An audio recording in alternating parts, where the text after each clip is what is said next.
Astro TV அனுஷியர்களுக்கு வணக்கம். உங்கள் ஜோதிடர் முருகேசன் பேசுகிறேன்.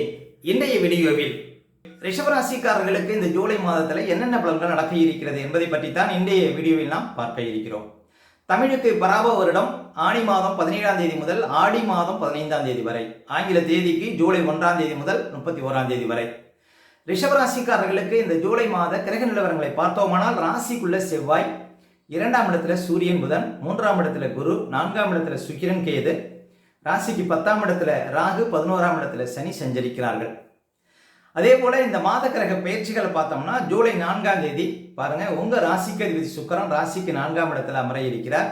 ஜூலை 7ஆம் தேதி புதன் பாருங்க ராசிக்கு 2ஆம் இடத்துல வக்கரகதியில் அமர இருக்கிறார். ஜூலை 16ஆம் தேதி சூரியன் ராசிக்கு 3ஆம் இடத்துல அமர இருக்கிறார். ஜூலை 26ஆம் தேதி சனி பகவான் வக்கர நிலை பெற இருக்கிறார். இதான் பாருங்க இந்த மாத கிரக பயிற்சிகள். இப்போ ரிஷபராசிக்காரர்களுக்கு இந்த மாதம் எப்படி இருக்கும் பாருங்க. ரிஷபராசிக்காரர்களுக்கெல்லாம் உங்க ராசிக்கு அதிபதினு சொல்லக்கூடிய சுக்கிரன் இந்த மாதம் ஜூலை 4ஆம் தேதியிலிருந்து இந்த மாதம் முழுவதும் சிம்மத்தில் பாருங்க கேதுவோட சேர்ந்து சஞ்சாரம் செய்ய இருக்கிறார். அப்போ மருத்துவம் சார்ந்த துறை, வழக்கு சார்ந்த துறை, அதே போல் கம்ப்யூட்டர் சார்ந்த துறை, தகவல் தொழில்நுட்பம் சார்ந்த துறையில் இருப்பவங்களுக்கு நல்ல அதிர்ஷ்டங்களை கொடுக்கும். அதே போல் பெருசாக மில்லு வச்சு நடத்துகிறவங்க, டெக்ஸ்டைல் சார்ந்த துறையில் இருக்கக்கூடியவங்களுக்கெல்லாம் இந்த மாதம் நல்ல ஒரு யோகத்தை கொடுக்கும். உங்கள் ராசிக்கு அதிபதி கேதுவோட இந்த மாதம் சஞ்சாரம் செய்வது. அதே போல் உங்கள் ராசிக்கு அதிபதி பாருங்க ஜூலை 10 to 13 இந்த நாட்களில், இந்த 4 நாட்களும் கேதுவோட நெருக்கமாக இருப்பதனால இந்த ஜூலை 10 to 13 இந்த நாட்களில் மட்டும் ரொம்ப நிதானமாக இருக்கணும். இந்த காலகட்டத்தில் வண்டி வாகன விஷயத்தில் ரொம்ப விழிப்பாக இருக்கணும். அதே போல் வழக்கு சார்ந்த விஷயத்தில் ரொம்ப கவனமாக இருக்கணும். ஆரோக்கியம் சார்ந்த விஷயத்தில் ரொம்ப விழிப்பாக இருக்கணுங்க இந்த ஜூலை 10 to 13.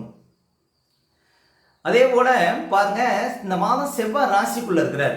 இந்த மாதம் முழுவதும் செவ்வாய் ராசிக்குள்ளே தான் இருப்பார். செவ்வாய் ரிஷபராசிக்காரர்களுக்கு விரையாதிபதிங்க. அப்போ செவ்வாய் ஸ்பீடு கிரகம். எதுலேயும் அவசரப்படக்கூடாது, கோபத்தை குறைக்கணும். இந்த மாதம் முக்கியமாக கணவன் மனைக்குள்ள வீண் விவாதத்தை தவிர்க்கணும். அதே போல் சொத்து வகையிலெல்லாம் ஏதாவது வழக்குகள் வருவதற்கு வாய்ப்பு இருக்குது. அதே போல் வண்டி வாகனம் சார்ந்த விஷயத்திலலாம் ஏதாவது திடீர் வழக்குகள் வருவதற்கு வாய்ப்பு இருக்குது. அதே போல் ஏதாவது விஷச்சுரங்கள் இதெல்லாம் பாருங்கள் இந்த மாதம் ஒரு சிலருக்கு வருவதற்கு வாய்ப்பு இருக்குது. கொஞ்சம் ஆரோக்கியத்திலே இந்த மாதம் கவனம் செலுத்தணும். அதே போல் கொடுக்கல் வாங்கல் விஷயத்தில் கவனம் செலுத்தணும். இந்த ஜூலை 10 to 13 இந்த நாட்களில் பாருங்கள், நீங்கள் யாரையும் நம்பக்கூடாது. இந்த காலகட்டத்தில் இந்த 4 நாட்களில் நீங்கள் ஏமாறுவதற்கு வாய்ப்பு இருக்குது. முக்கியமாக ரிஷபராசி பெண்கள் பாருங்கள், ஆபரணம் சார்ந்த விஷயத்தில் ஜூலை 10 to 13 இந்த தேதிகளில் ரொம்ப விழிப்பாக இருக்கணும். அதே போல் ரிஷபராசி பெண்கள் வாகன விஷயத்திலையும் இந்த மாதம் விழிப்பு தேவை. அதே போல் ரிஷபராசி ஆண்கள் பெண்கள் விஷயத்திலையும், ரிஷபராசி பெண்கள் ஆண்கள் விஷயத்திலையும் ஜூலை 10 to 13 இந்த தேதிகளில் விழிப்பாக இருக்கணும். அதே போல் ரிஷபராசிக்காரர்களுக்கு 2ஆம் இடம் வலுப்பெறுகிறது இந்த மாதம். இப்போ ஒரு சொந்தமாக தொழில் செய்கிறீங்க, ஒரு வியாபாரம் செய்கிறீங்க, இதெல்லாம் பாருங்கள் இந்த மாதம் பாருங்கள் உங்களுக்கு அதிர்ஷ்டங்களை கொடுக்கும், நல்ல பண வரவுகளை கொடுக்கும். வராத பணமெல்லாம் இந்த மாதம் சேரும். பேச்சில் இந்த மாதம் பாருங்கள் உங்களுக்கு நல்ல ஒரு ஸ்பீடு இருக்கும். சில காரியங்களை பேசி தீர்க்க முடியும்.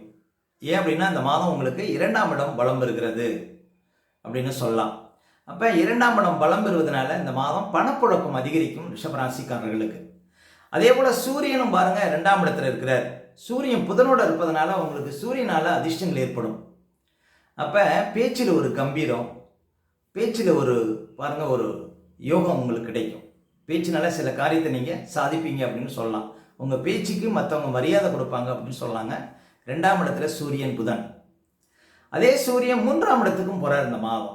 எப்போன்னு பார்த்தீங்கன்னா ஜூலை 16ஆம் தேதிக்கு அப்புறம் லாபாதிபதி அப்படின்னு சொல்லக்கூடிய குரு பகவானும் 4ஆம் அதிபதினு சொல்லக்கூடிய சூரியனும் 3ஆம் இடத்துல பாருங்க சேர்க்கை இருக்கு. இது பாருங்க உங்களுக்கு சொத்து வகையில் அதிர்ஷ்டம் ஏற்படும். அதே போல சூரியன் குரு சேர்க்கை உங்களுக்கு 3ஆம் இடத்துல இருப்பது நல்ல தைரியத்தை கொடுக்கும். புது சொத்து வாங்க முடியும். 4ஆம் அதிபதியும் லாபாதிபதியும் 3ஆம் இடத்துல இருக்கிறாங்க. அப்போ புது சொத்து சேர்க்கை இதெல்லாம் பாருங்க உங்களுக்கு அதிர்ஷ்டத்தை கொடுக்கும் அப்படின்னு சொல்லலாம். முக்கியமாக மன தைரியத்தை கொடுக்கும். சூரியன் 3ஆம் இடத்தில் இருப்பது போக்குவரத்து சார்ந்த துறை, தகவல் தொழில்நுட்பம் சார்ந்த துறை இருப்பவங்களுக்கு யோகத்தை கொடுக்கும் அப்படின்னு சொல்லலாம். தாயாருடைய ஆரோக்கியத்தில் கவனம் செலுத்தணும் இந்த மாதம். ஜூலை 16ஆம் தேதிக்கு அப்புறம் ரிஷபராசிக்காரர்கள் அதே போல பாருங்க, கேது பகவான் 4ஆம் இடத்திலே சஞ்சாரம் செய்து கொண்டிருக்கிறார். கிட்டத்தட்ட ஒரு வருடத்திற்கு மேலாக உங்களுக்கு கேது 4ஆம் இடத்தில் இருக்கிறார். இந்த கேது 4ஆம் இடத்துல இருப்பது பாருங்க, உங்களுக்கு ஆரோக்கியத்தில் சின்ன சின்ன பிரச்சனை இருக்கிற மாதிரி தெரியும். ஏன்னா 4ஆம் இடம் சுகஸ்தானம். 4ஆம் இடம் பாருங்க, அதே போல 4ஆம் இடம் சுபகாரியங்களை நடத்தக்கூடிய ஒரு இடங்கிறதுனால குடும்பத்தில் சுபகாரிய தடைகள்லாம் இருக்கிற மாதிரி தெரியுங்க. 4ஆம் இடத்துல கேது சஞ்சாரம் செய்வது கிட்டத்தட்ட ஒரு வருட காலமாக தாயாருக்கு பாருங்க சின்ன சின்ன பிரச்சனைகள் இருந்து கொண்டே இருக்கும். 4ஆம் இடத்துல கேது சஞ்சாரம் செய்வது. இப்போ ரிஷபராசிக்காரர்களுக்கு ஒரு மிகப்பெரிய அதிர்ஷ்டம் என்ன அப்படின்னு பார்த்தீங்கன்னா, லாபஸ்தானத்தில் சனி பகவான் கிட்டத்தட்ட இன்னும் ஒரு வருடத்திற்கு மேலாக சஞ்சாரம் செய்திருக்கிறார்.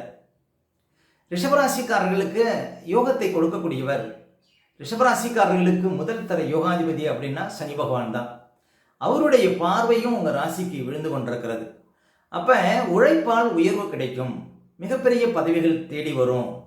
இந்த சனி வீட்டில் ராகு இருக்கிறதுனால தூர தேச பயணங்கள் மூலம், வெளியூர் வெளிநாடு மூலம் மிகச்சிறந்த ஆதாயத்தை கொடுக்கும். அதே போல் வெளிநாட்டில் பாருங்க நல்ல ஒரு முன்னேற்றம், நல்ல பணவரவு. அதே போல் வெளிநாட்டில் வேலை பார்க்குறவங்களுக்கு அதிகப்படியான வருமானம் இதெல்லாம் கிடைப்பதற்கு வாய்ப்பு இருக்குது. ஒரு சிலருக்கு ரேஸு லாட்டரி போன்ற விஷயத்திலையும் பரிசு கிடைப்பதற்கு வாய்ப்பு இருக்குது. லாபஸ்தானத்தில் சனி பகவான் சஞ்சாரம் செய்வது. அப்போ இந்த சனி பகவான் உங்களுக்கு லாபஸ்தானத்தில் இருந்து 12ஆம் இடத்துக்கு வருவதற்குள்ள வாழ்க்கையில் ஏதாவது ஒரு மாற்றத்தை, வாழ்க்கையில் ஏதாவது ஒரு உயர்வை கொடுக்காமல் வரமாட்டார். அப்போ உங்களுடைய முயற்சியை பொறுத்து உங்களுக்கு வாழ்க்கையில் வளர்ச்சி இருக்கும் அப்படின்னு சொல்லலாம்.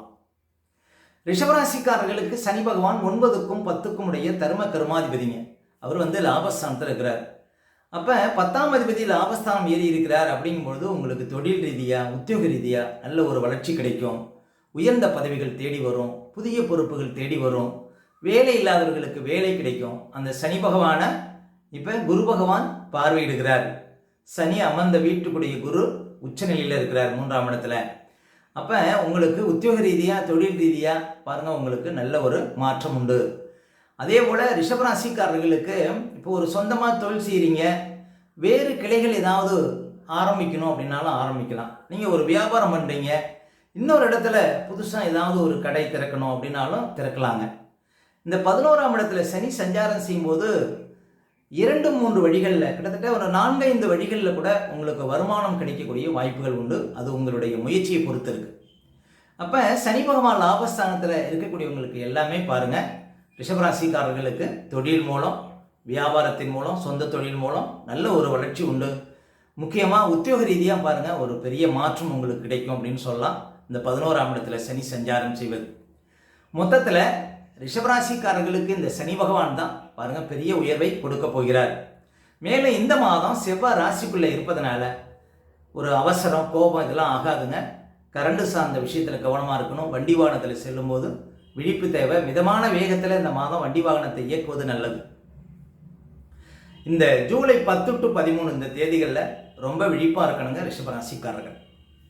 அடுத்து ரிஷபராசிக்காரர்களுக்கு சந்திராஷ்டமம். இப்போ ரிஷபராசிக்காரர்களுக்கு இந்த மாதம் எந்த தேதிகளில் சந்திராஷ்டமம் வரும் அப்படின்னு பார்த்தீங்கன்னா, இந்த ஜூலை 25, 26, 27 இந்த தேதிகளில் உங்களுக்கு சந்திராஷ்டமம் இருக்குங்க.